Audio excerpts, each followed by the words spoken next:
அஸ்ஸலாமு அலைக்கும். Welcome to blossom news. இன்றைக்கி நம்ம சேனலில் ஒரு சூப்பரான லஞ்ச் ரெசிபி தான் பார்க்க போகிறோம். வாங்க வீடியோக்குள்ளே போகலாம். இதுக்கு பாஸ்மதி அரிசி எடுத்திருக்கேன். 1 கிளாஸ் அளவுக்கு பாஸ்மதி அரிசி ஒரு பவுலில் போட்டிருக்கேன். இந்த அளவுக்குள்ள கிளாஸு, ஒரு சின்ன கிளாஸு.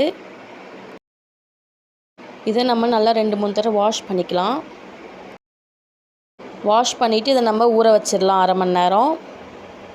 இது ஒரு பக்கம் ஊறட்டும், நம்ம செய்ய ஸ்டார்ட் பண்ணிடலாம். ஸ்டவ் ஆன் பண்ணி ஒரு குக்கர் அடுப்பில் வச்சுக்கலாம். அது கூட 1 டீஸ்பூன் அளவுக்கு கீ ஆட் பண்ணிக்கலாம். எண்ணெய் 1 டேபிள் ஸ்பூன் அளவுக்கு ஆட் பண்ணிக்கலாம். இது கூட ஹோல் கரம் மசாலா, பட்டை ஒரு துண்டு, ஏலக்காய் 1, கிராம்பு 1, பே லீஃப் சின்னதாக 1 ஆட் பண்ணிக்கிட்டு இதை நம்ம நல்லா பொரியிற வரைக்கும் வெயிட் பண்ணலாம். இதுக்கு தேவையான வெஜ்ஜஸ் பார்க்கலாம். புதினா, மல்லி, தக்காளி, கேப்சிகம், பச்சை மிளகா, வெங்காயம் இதெல்லாத்தையும் நான் கட் பண்ணி வச்சுருக்கேன். வெங்காயம் நீட்டாக கட் பண்ணிக்கலாம் பிரியாணிக்கு மாதிரி. இப்போ ஹோல் கரம் மசாலா நல்லா பொரிஞ்சு வந்ததுக்கப்புறம் நம்ம அது கூட வெங்காயத்தை ஆட் பண்ணிவிட்டு நம்ம வதக்கிக்கலாம். இது கூட கொஞ்சம் உப்பு ஆட் பண்ணிவிட்டு அந்த பச்சை மிளகா எடுத்து வச்சுருந்தோம் அதையும் 1 போட்டுட்டு நம்ம நல்லா வதக்கிக்கலாம். இதுக்கு பிரியாணி அளவுக்கு வதங்கணும்னு அவசியம் இல்லை, ஆனால் நம்மளுக்கு ஒரு அளவுக்காச்சும் வதங்கி வரணும். இந்த அளவுக்கு நல்லா வதங்கினதுக்கப்புறம் இது கூட தக்காளியே போட்டுக்கலாம். இதையும் நல்லா வதக்கிக்கலாம். இப்போ தக்காளி நல்லா மசிஞ்சு வதங்கிடுச்சு. இப்போ இது கூட 1 டீஸ்பூன் அளவுக்கு ஜிஞ்சர் கார்லிக் பேஸ்ட் போட்டு பச்சை வாசம் போகிற வரைக்கும் வதக்கிக்கலாம். இது கூட மல்லித்தலையும் புதினாவையும் போட்டுக்கலாம். நம்ம இது கூட கட் பண்ணி வச்சுருந்த கேப்சிகமையும் போட்டு நம்ம வதக்கிக்கலாம். இப்போ நம்மளுக்கு நல்லா வதக்கியாச்சு, எல்லாமே நல்லா வதங்கி வந்துடுச்சு. இது கூட 1 டீஸ்பூன் அளவுக்கு மிளகாய் தூள் ஆட் பண்ணிக்கலாம்.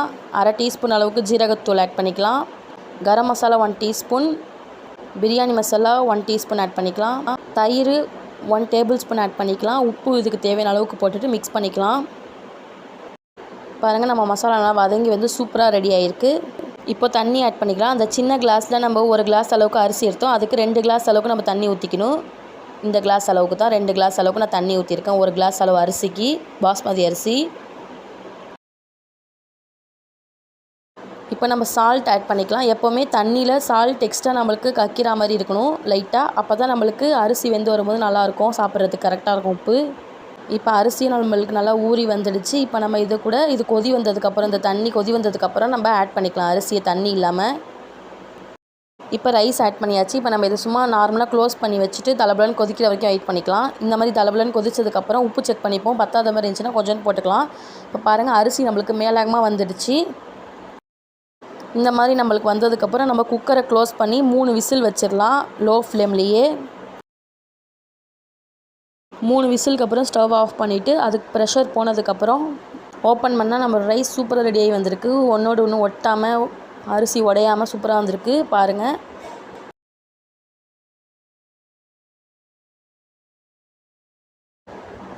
இது நம்ம கேப்சிகம்லாம் ஆட் பண்ணியிருக்கிறதால சூப்பராக இருக்கும் சாப்பிட்றதுக்கு. இது அப்படியே பிரியாணி மாதிரியே இருக்கும், ஆனால் இதில் சிக்கன் மிஸ் ஆகும், அவ்வளோதான்.